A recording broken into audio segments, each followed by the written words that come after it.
That reminds me of I sometimes hate end users.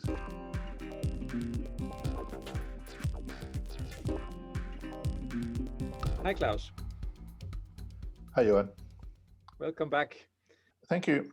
When you are working with programs that you haven't seen before, Yeah. New user interfaces, do you always know how it works? No, never. Sometimes, if they uh, are good design. I actually had a bad experience just a few days back. Okay. Uh, yeah, just there was this simple thing of naming a button. Uh, oh, I don't. It was when you rent this car.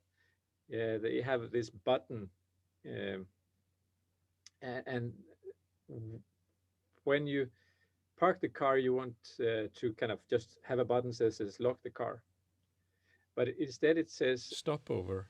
and I really didn't understand what that button meant. And the other button cancel the rental, and I didn't want to Mm-hmm. cancel the rental, but it Stop over. sounded weird. I didn't know what to do, but when I clicked it, the car locked, and then I understood. Okay, that's the lock button for the car.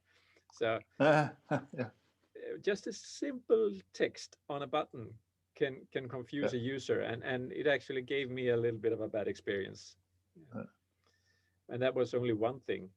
The other thing was when I went to the car to pick it up, the app displayed a small box in the top that said something in the lines, so you have to get closer to the car, and then within a few seconds it just disappeared. So I had to kind of click and read three letters or three words, and then it disappeared. And then I had to click and read the next three words, and then click and read the next three words, and then click and read the last three words.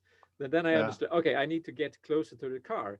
So I was kind of Yeah. hanging over the car, trying to get as close as possible to wherever I thought it would kind of react. But it didn't react. And then I realized that, maybe I should turn the GPS on. Mm-hmm. And so I turned the GPS on, and it figured everything out, and the car opened, and everything worked. That was also kind of a issue with design. Yeah. The question on the button, you mentioned before, Yeah. some 25, 30 years ago, my sister was working on a scientific article for some magazine, and she'd been working for days and days and days, with WordPerfect. Mm. And then on a particular day, she decided that what she had done on that day was rubbish. So Okay. she didn't want to save it. No. So when she left the program, it said, if you do that, you will lose everything. Yeah. So she said, okay, save. And then because of that, she lost everything because she wanted to save the old copy, so to speak. Oh, But yeah. it Yeah. saved all the rubbish. Yeah. And that was not a good day. I'll tell you that. That was not a good day. And yes, the problem here is that with so many things, you want to be you want to do something that can be operated from intuition. It's like, for instance, when you have a stove and you've got the front panel of the stove, how do you decide which handle turns on which gas plate or electricity, whatever it is, Yeah. How do you do that? Yeah. Because it should be intuitive. And there's another example of the door handle. It's if you want people to pull a door when it opens, then the lever or the handle will be it would sort of vertical. Yeah. But if you want them to push, it will be horizontal because of some reason it works like that. Yeah. But we also have the same issues with software, with user interfaces, that we should consider very much on is there anything you can do to make it more intuitive for the user? One of the things, for instance, is the I don't think you think a lot about it, but the fields that you key data into on a screen is normally you can see, for instance, if it's a date field, if you should type a date in a field, there would be some slashes, to show where the date will be separated. Yeah, For or a instance, small then you calendar already ID. know. Yeah. Yeah, precisely. Yes, also that. And then you know, okay, here you enter a date. Yeah. And if you can't enter a date, then you're not very surprised. Um, but if you want to type something, and it would have made sense to you Yeah. to type next Yes. week, for instance, Yeah, and you can't like type next week. when you want this delivered, and I would type tomorrow. Yeah. Couldn't it figure that Yes. out? Yeah. And if it isn't intuitive, you will hate it. But if you could see, okay, you have to type a date here, and then that's your option. It will work for you. Yeah. Um, So much what you're saying is that much of design is actually try not to annoy the customer or the user. yeah, actually, yeah, you could say that. Yeah. And of course, there are other things, not to put too much in a screen, um, because it easily becomes cluttered up, and difficult to get an overview of what's actually going on. Yeah. And it was more simple in the old days with the character mode screens, because that was 80 characters by 25 lines. Because then as a developer you didn't have too many options. Precisely. Yeah. And Precisely. now you're as a developer have all the options, and you need to kind of present a display that doesn't give all the options to the user. Yeah, or to find out what options you should focus on and what option not to, because typically your conception of the world will be totally different from the end user's conception. Yeah. When I've started developing, my kind of idea of developing application is to make it work. Have the application save the data, it should display the information, and just focus on getting it to work. But then the last couple of years, when I've studied more design and design thinking and so forth, I've came to realize that a aesthetically pleasing application gives the user kind of breathing room to think and to reflect over the application, and it's actually tends to give them to accept if it's not working properly, because at least it looks good. It might be some flaws somewhere, but it looks good. So I will still use it.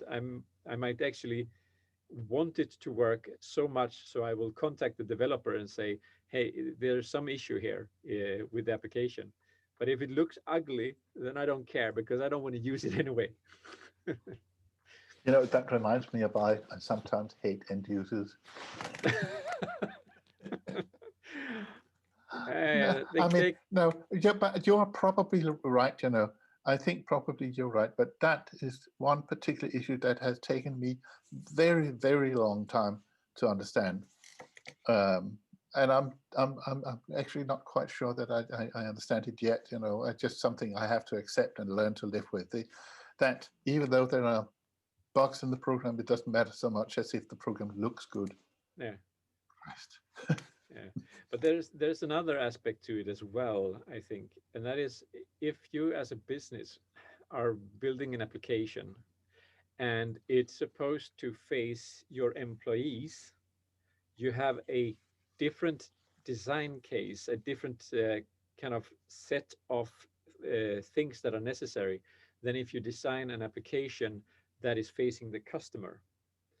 Because if you have a application that is facing your employees, the focus is number one, it should be easy to use, it should quickly find the information that the employee is using, and you don't care too much about branding, and the it's the rapid information gathering, and automation is also something that you might want to add to it.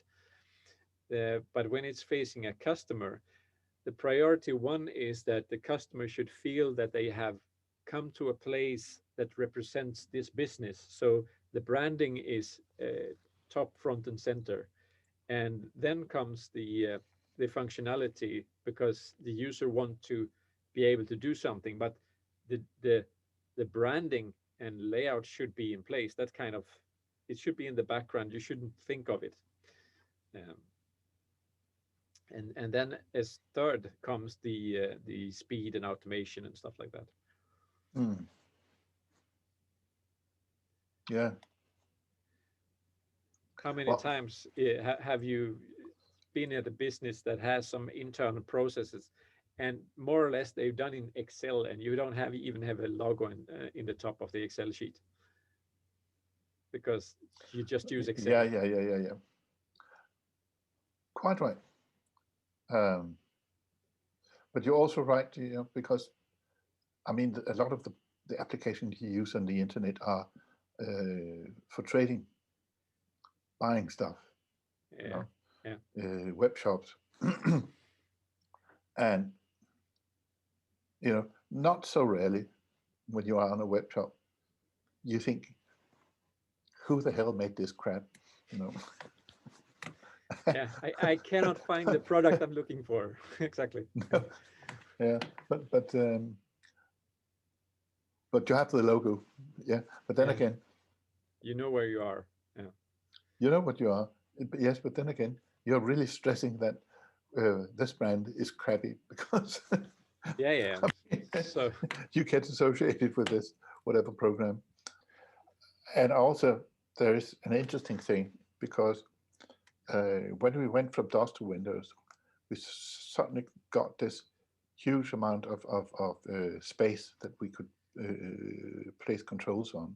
yeah, But now that we are going to the web, we've been there for a while actually, and even more to mobile applications, we don't have the same amount of real estate, I think it's called, yeah, for placing objects. And then you have to go back thinking, and okay, how you want people to use this piece of software. I mean, with the Windows, it was completely, totally chaotic. You had a mouse, God help us. and you can click anywhere. Click anywhere, you know, and you do anything you wanted to. But with the, for instance, with the mobile app, you know, you can't. It's program driven, not user driven. The interface, and that brings you back to a situation where you have to consider very thoroughly. You know, what is actually the flow Yeah. in this program here? What What do do you want you the people expect? to? Yeah. Yeah. So you need to think more, put more effort in designing the process of the application and not just where Yes. to space out controls. Yeah. But I think we kind of got that got something that we can use for Well, a. I'm sure that there are lots of people out there who has their very own opinion on this subject here. Oh That would yeah, be, yeah, yeah. So that would so be interesting to hear. Yeah. let's hear it in the comments down below. What are your thoughts Yeah. on how to design applications, and what should you think about when these applications, when you build applications? So Yeah. we'd love to hear your comments and thoughts on that. And yeah, Yeah. that's it for today. Thank See you you for next now. week. Yeah. Bye. Bye.